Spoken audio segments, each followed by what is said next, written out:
Bună ziua, dragi prieteni! Sunt Gina Bradea. Bine ați venit în bucătăria mea! Vă invit să pregătim astăzi împreună un cozonac. Un cozonac pufos după o rețetă tradițională. Un cozonac la care folosim doar gălbenușurile, 10 gălbenușuri la 1 kg de făină.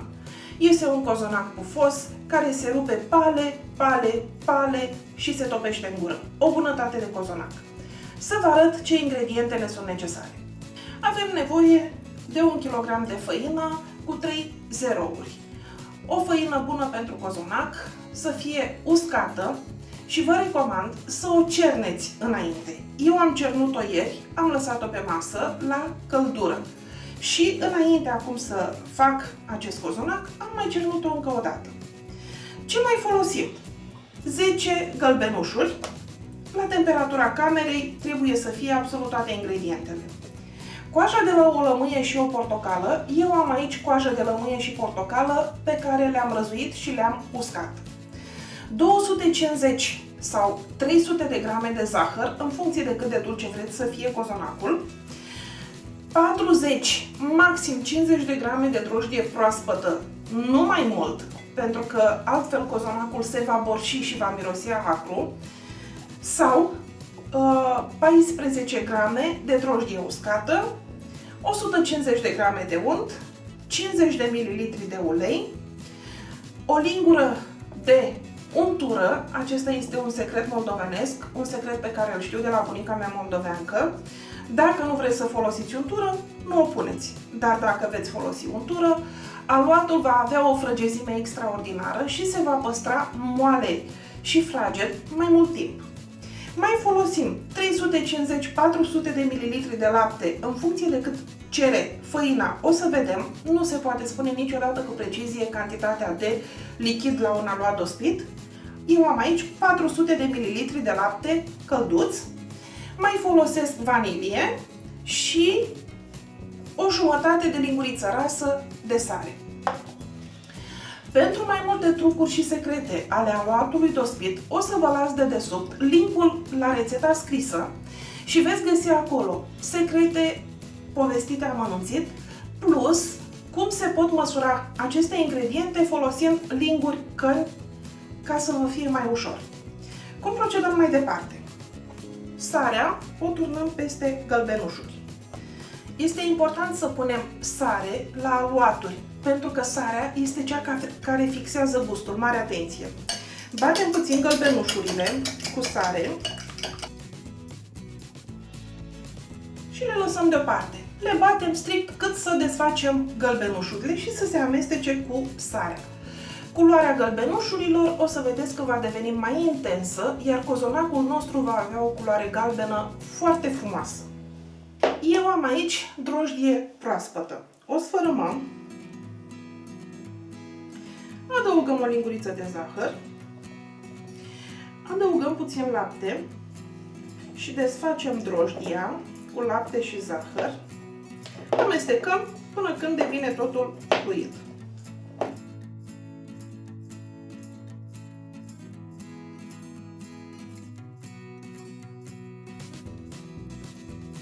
Începem frământarea aluatului. Facem un crater în mijloc.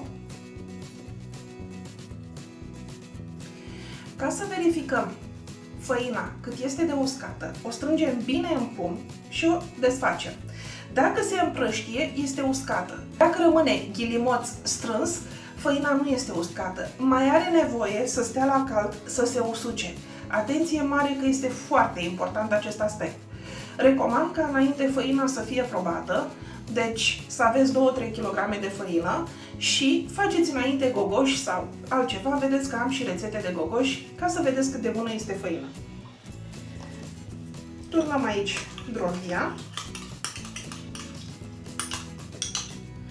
Punem zahărul, coaja de lămâie și portocală. Uitați-vă cum își schimbă culoarea gălbenușurile, da? Deja s-a intensificat, culoarea este mult mai închisă. Adăugăm și oul aici. Punem și vanilie. Eu folosesc acum o pastă de vanilie. Puteți folosi esență de vanilie, zahăr vanilat sau semințele de la o păstaie de vanilie. Ce aveți?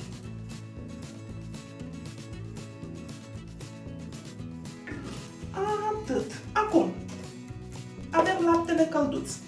Nu știu cât lapte se folosește. V-am spus, am măsurat 400 de mililitri de lapte. O să torn cam 3 sferturi din cantitatea de lapte. Și încep amestecatul din mijloc, ușor.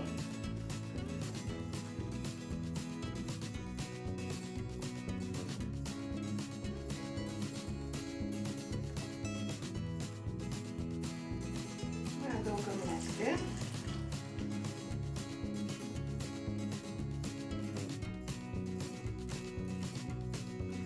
Am folosit aproape tot laptele, mi-au rămas 2 linguri de lapte.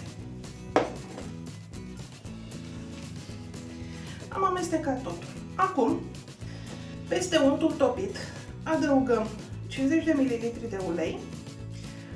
Untura o punem de la început. Ungem vasul cu untură. Acest aluat se poate frământa și la robot. Dacă folosiți robot să frământați, untura o amestecați cu restul de grăsime. Și începem acum frământatul.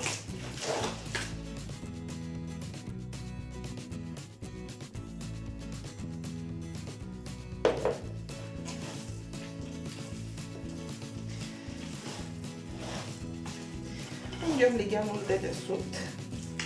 Așa. Curățăm mâna de aluat și acum începem să frământăm cu ambele mâini.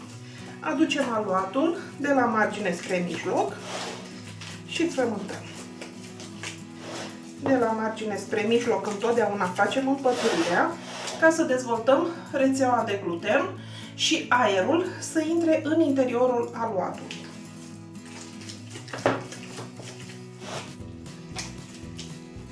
Frământăm, adăugăm treptat grăsimea până când terminăm grăsimea. Frământatul acestui cozonac este bine să dureze cel puțin o oră. Deci, îl frământăm, îl frământăm, îl frământăm. Vedeți, aluatul nu se mai lipește de mână, este foarte elastic, da? Mă joc cu el așa cum vreau. Acum, la final, luați aluatul și trântiți-l de masă de 20 de ori. Nu exagerat, nu rupeți masa, nu rupeți ligheanul, dar trântiți, eu nu pot să fac să nu-mi cadă camera, împărțiți în două așa, trântiți, da? Iar împărțiți în două, trântiți, faceți împăturirea din trântire, da? Păturiți, trântiți. O să vedeți că aluatul va deveni mai fin și mai elastic. Acesta este unul dintre secretele aluatului dostit. Așa. Îl lăsăm acum. Îi dăm formă frumoasă, rotundă. Doamne ajută să crească frumos. Acum, acoperim aluatul cu folie de plastic și lăsăm în loc cald să crească. Putem frământa aluatul de încă 2 ori sau îl lăsăm așa. Dacă repetăm frământarea, aluatul va fi și mai pufos și vom avea aspectul acela de pale. După jumătate de oră revin și îl mai frământăm 5 minute. Eu l-am frământat acum 40 de minute, am obosit, m-am oprit. Așa arată aluatul meu după jumătate de oră. Îl mai frământăm acum timp de 5 minute.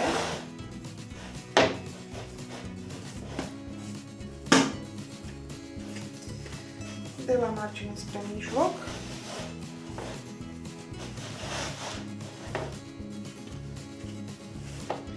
Vedeți că el deja a început să crească, are deja bășici. În momentul în care îl mai frământăm un pic, dezvoltăm rețeaua de gluten. Ca să ne fie ușor, îl putem pune direct pe masă. Și îl frământăm în felul acesta timp de 5 minute, aducem de la margine spre mijloc.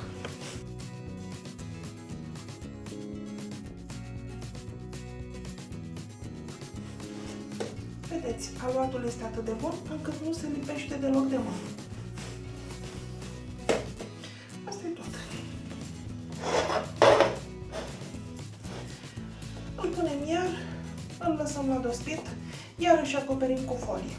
Pentru umplutură, voi face acum umplutura cu miez de nucă. Am aici 400 de grame miez de nucă măcinat, 75 de grame de cacao neagră, 150 de grame de zahăr tos, cam 30 de ml de rom.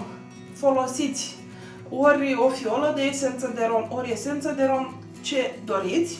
Și aici mai am albușurile rămase de la cozonac. Voi face o cremă de nuci cu albușuri. Eu nu bat albușurile, doar le amestec în nucă atât cât să formez o cremă. Adăugăm cacao, zahărul, amestecăm puțin ca să desfacem cacao, să nu aibă cocoloașe, punem și romul și adăugăm albușuri. Eu am aici cele 10 albușuri rămase de la frământarea aluatului.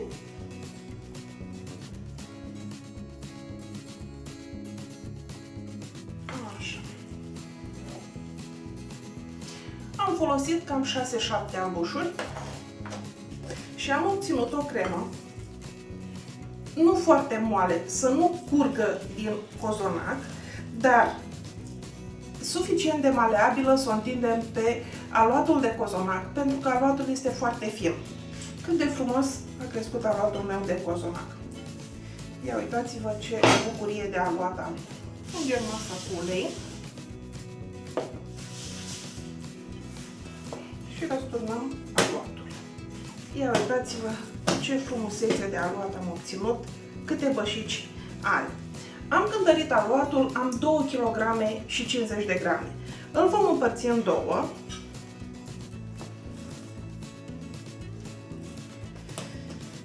Așa, și apoi fiecare bucată în două.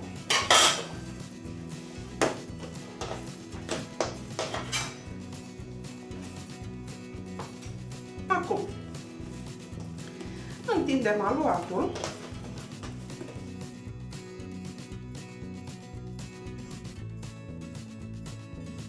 Ca să obținem două dreptunghiuri. Umplutura o împărțim în 4 și punem pe fiecare parte câte un sfert din umplutură.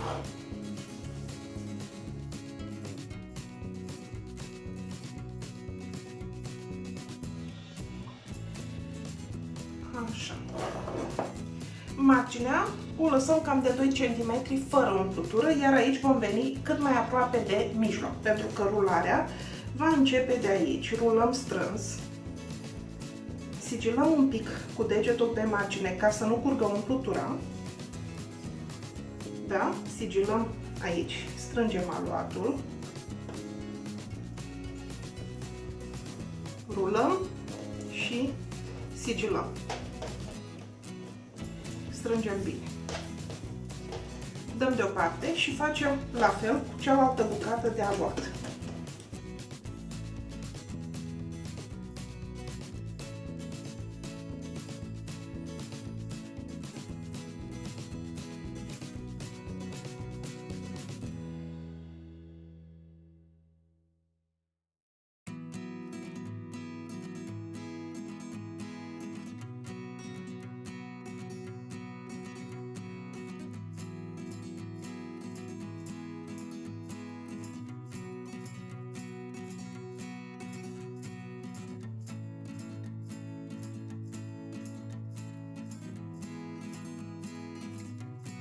Am obținut două fitile egale. Împletim cozonacul, răsucim, strângem puțin, iar împletim și strângem puțin. Așezăm în tava tapetată cu hârtie de copt.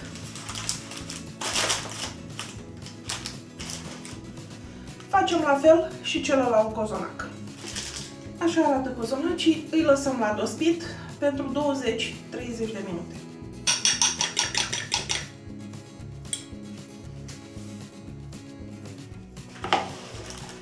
Cozonacii au dospit, timp de 30 de minute, vedeți ce frumos s-au umflat. Avem aici un ou pe care l-am bătut cu o lingură de apă sau lapte, ce aveți la îndemână, și ungem din belșug cozonacii.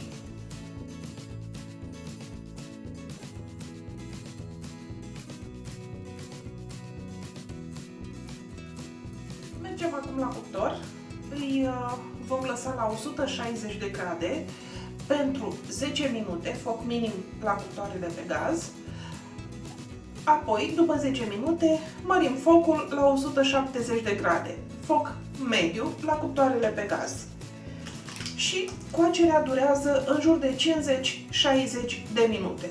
După 50 de minute de coacere, facem proba cu scobitoarea și vedem cum sunt. Cozonacii mei sunt gata.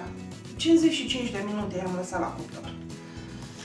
Îi lăsăm așa să se răcorească timp de 10 minute în tavă, apoi îi scoatem, îi lăsăm pe un grătar și îi întoarcem pe toate părțile din 10 în 10 minute până când se răcoresc mai tare. Ca să rupem un cozonac, îl rupem după vreo 20 de minute, să-l lăsăm să nu fie foarte fierbinte. Am scos cozonacii din tavă, sunt calzi. Uitați cum arată. Sunt bine copți, fără să fie arși. Da? Foarte bine copți. Lăsăm să se răcească înainte de tăiere, dar acum o să rup o bucată ca să vedem cum arată în interior, dacă se rupe pale, dacă se desface în acele fâșii care ne plac nu atât de mult.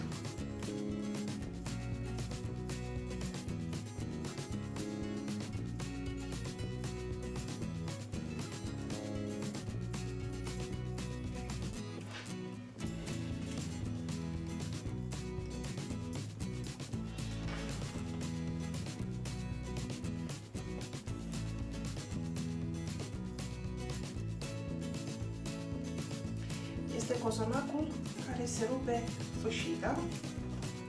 Îl avem aici și îl vedeți.